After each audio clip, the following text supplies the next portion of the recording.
함께 나눌 말씀 열왕기상 19장 열왕기상 19장 3절과 4절 말씀입니다. 3절과 4절 개역개정 가지고 계신 분들 저와 함께 읽습니다. 그가 이 형편을 보고 일어나 자기의 생명을 위해 도망하여 유다에 속한 브엘세바에 이르러 자기의 사환을 그곳에 머물게 하고 자기 자신은 광야로 들어가 하룻길쯤 가서 한 로뎀 나무 아래에 앉아서 자기가 죽기를 원하여 이르되 여호와여 넉넉하오니 지금 내 생명을 거두시옵소서. 나는 내 조상들보다 낫지 못하나이다 하고. 아멘. 세 번역 가지고 계신 분들 3절과 4절 말씀 저와 함께 읽습니다. 엘리야는 두려워서 급히 일어나 목숨을 살리려고 도망하여 유다의 브엘세바로 갔다. 그곳에 자기 시종을 남겨두고 자신은 홀로 광야로 들어가서 하룻길을 더 걸어 어떤 로뎀 나무 아래로 가서 거기에 앉아서 죽기를 간청하며 기도하였다. 주님, 이제는 더 바랄 것이 없습니다. 나의 목숨을 거두어 주십시오. 나는 내 조상보다 조금 더 나을 것이 없습니다. 아멘. 자, 개역개정과 세번역을 보시면 두 군데가 표현이 다르죠. 3절에 보시면 개역개정에서는 그가 이 형편을 보고라고 번역이 되어 있고 세번역에서는 두려워서 급히 일어나 이렇게 번역이 되어 있습니다. 4절에 보시면 지금 내 생명을 거두시옵소서, 생명이라고 번역을 했고요. 세번역에서는 나의 목숨을 거두어 주십시오 이렇게 번역을 했습니다. 히브리 원문의 3절에 있는 개역개정에는 보다라는 것, 세번역에서는 두렵다라고 이렇게 번역이 되어 있죠. 원문의 말씀은 야라입니다. 야라라고 하는데 이 표현은 두 가지 표현, 개역개정보다는 그래도 세번역이 원문에 조금 더 가깝게 번역이 되어 있는 것이죠. 그런데 이 야라라고 하는 것은 두 가지의 서로 같지 않은 것 같은 의미를 내포하고 있습니다. 하나는 두려워 떨다, 무서워하다, 겁내하다 이런 의미를 가지고 있습니다. 겁에 질려 있는 어떤 한 진행되는 상태를 야라 이렇게 표현을 하고요. 이거와는 전혀 상관없는 것 같은 또 다른 의미가 또 한 가지가 있는데 그것은 무엇이냐면 영적인 시각을 얻다 이런 뜻을 가지고 있습니다. 그리고 이 영적인 시각을 얻다라는 것이 우리는 참 추상적으로 느껴지죠. 이 추상적인 것을 조금 더 쉽게 표현하자면 하나님께서 주시는 통찰력을 얻는다라는 뜻입니다.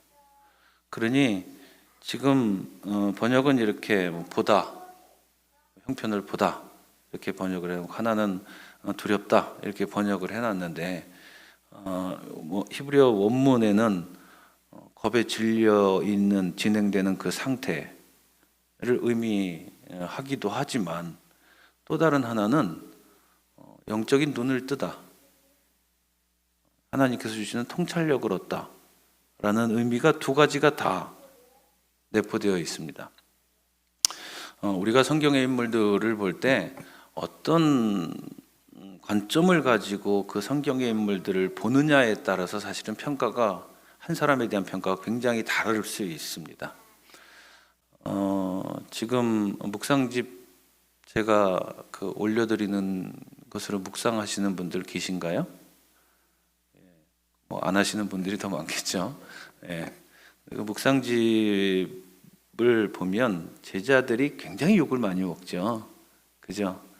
못났다, 못 알아들었다, 못 따라간다, 이해하지 못한다, 믿음이 연약하다, 저래서 되냐, 하여튼 끊임없이 제자들이 욕을 먹고 있습니다. 제자들 연구만 나오면 그때 이후로 지금까지도 계속 그러고 있습니다. 그런데 그 기준, 관점이라는 게 있는데, 제가 이제 그 묵상집을 만들면서도 이것저것 여러 가지를 다 다층적으로 평가를 하지 못하니까 온전함이라고 하는 관점에서 제자들을 들여다본 겁니다. 그런데 그렇게만 볼 수는 없습니다.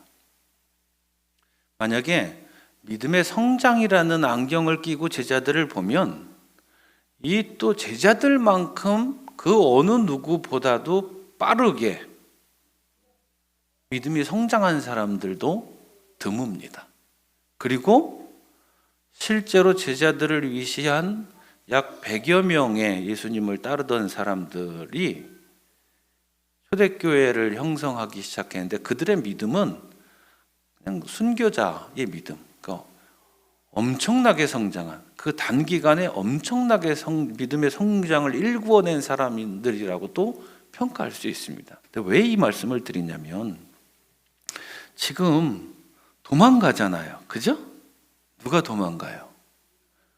훌륭한 믿음의 사람, 하나님의 기적을 행하고 하나님의 말씀을 대언하고 하나님과 동행하는 이 엘리야, 정말 믿음이 훌륭하죠. 근데 이 사람이 지금 한편으로는 자기가 죽임당할까 봐 두려워서 도망가고 있는 겁니다. 그런데 재밌게도 성경의 저자들은 그 상태를 그것만으로 국한시키지 않았습니다. 단지 100% 두려운 상태에서 도망가 버린 도망자처럼 그려놓지 않고 그 상황을 영적인 눈으로 바라볼 수 있는 상태의 사람으로 동시에 그려내고 있다는 것입니다. 그렇게 본다면 믿음이 강하다? 이것은 두려움이 없는 상태를 의미하는 것이 아닙니다. 불안해하지 않는 상태를 의미하는 것이 아닙니다. 공포를 느끼지 않는다는 것이 아니고 답답함을 느끼지 않는 상태가 아니라는 겁니다. 믿음이 있다 혹은 믿음이 강하다라고 하는 것은 두려움 속에서, 공포 속에서, 답답함 속에서 하나님을 신뢰하는 선택을 할 수 있다는 것. 그리고 하나님을 신뢰하는 선택을 하는 그 과정에는 하나님과의 대화가 들어가 있다는 것입니다. 처절한 대화죠.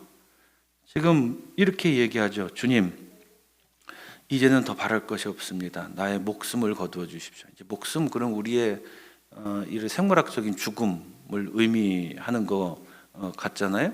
그러니까 이 표현보다는 이 개역개정에는 지금 내 생명을 거두어 주시옵소서, 이 표현이 조금 더 나은 것 같습니다. 왜냐하면 목숨은 우리가 일반적으로 생물학적인 죽음과 관련된 것으로 많이 이해를 하게 되지만 생명이라고 하면은 이 육체적인 죽음뿐만이 아니라 그와 동반되는 자유의지,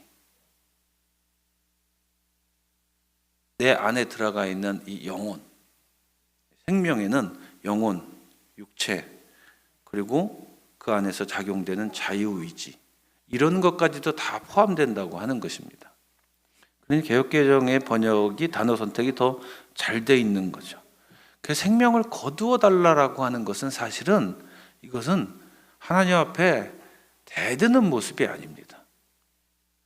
하나님 앞에 자신의 절박함을 드러내는 표현입니다. 죽겠습니다. 하나님, 차라리 죽는 게 낫겠습니다. 자, 한번 보세요. 우리는 흔히 믿음이 강하다 그러면 흔들리지 않고, 두려워하지 않고, 겁내지 않고, 답답해하지 않고, 불안해하지 않고, 무엇인가 딱 하나님의 뜻이 이거야! 라고 단호하게 얘기하고, 그리고 그것을 향해서 막 걸어가는 그런 그림을 우리는 늘 그려옵니다. 그러나 성경이 제시하는 믿음의 사람은 그 모습이 아니라고요. 성경이 제시하는 믿음의 사람은 불안해서, 두려워서, 답답해서 하나님께, 하나님, 나의 생명을 거두어 가십시오. 나를 죽여주십시오. 차라리 못 견디겠습니다. 나 힘듭니다. 어떻게 해야 될지 모르겠습니다. 내가 왜 이렇게 살아야 됩니까? 이 생명이라고 하는 것은 네페시라는 단어가 쓰였는데 모든 것을 다 표현하는 단어입니다. 나의 생각도, 나의 마음도, 나의 의지도, 나의 영혼도, 나의 육체도 다 포함하는 단어입니다. 이 모든 것을 하나님 다 포기하고 싶습니다. 그렇게 하나님께 말을 거는 사람, 그렇게 하나님과 대화하면서 하나님의 뜻을 발견하는 사람, 하나님을 선택하는 사람이 믿음의 사람이라고 얘기하는 겁니다. 그러니 답답한 일이 닥쳤을 때, 불안한 일이 나에게 찾아올 때, 불안감이 내 안에서 증폭되고 있을 때, 혹은 무엇인가 혹은 분노가 내 안에 스며들어서 내 인생을 한탄하게 될 때, 그때 하나님을 찾는 사람, 하나님께 말을 걸고 하나님을 선택할 줄 아는 사람, 그게 믿음의 사람, 우리의 삶이라고 하는 겁니다. 그러니 불안해도 됩니다. 걱정이 많이 돼도 괜찮은 거고요. 사는 게 답답해도 괜찮은 겁니다. 불안에 시달려서 이걸 어떻게 해야 되지? 내 신세가 한탄스러워도 괜찮은 겁니다.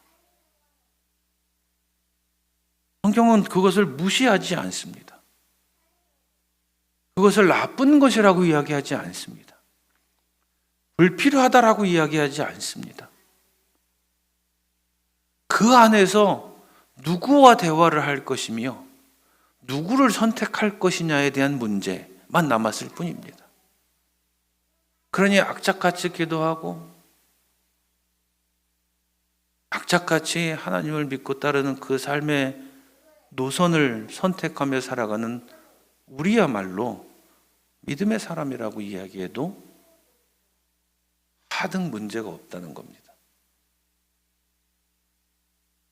그러니 말씀을 보면 우리의 이 연약한 모습이나 부족한 모습들을 자책해 나갈 필요가 없다는 겁니다. 부족함은 채워나가게 됩니다. 이제 나중에 다른 시간에 더 말씀을 드릴 텐데, 제자들과 마찬가지로 그 부족함이 채워지는 과정을 겪어나가면 됩니다. 그 연약함이 단단해지는 과정을 겪어나가면 되는 겁니다. 그것이 그리스도인의 삶의 여정이라고 흔히 표현하는 것입니다. 그러니 우리는 믿음의 길을 가고 있는 것이고, 그러니 우리는 믿음 안에서 살아가는 믿음의 사람이라고 하나님 앞에서 자부해도 되는 것이고, 믿음의 지체들에게 나는 믿음으로 살아가고 있어라고 고백할 수 있다고 하는 것입니다. 흔들림 괜찮습니다. 흔들려도 괜찮습니다. 불안 괜찮습니다.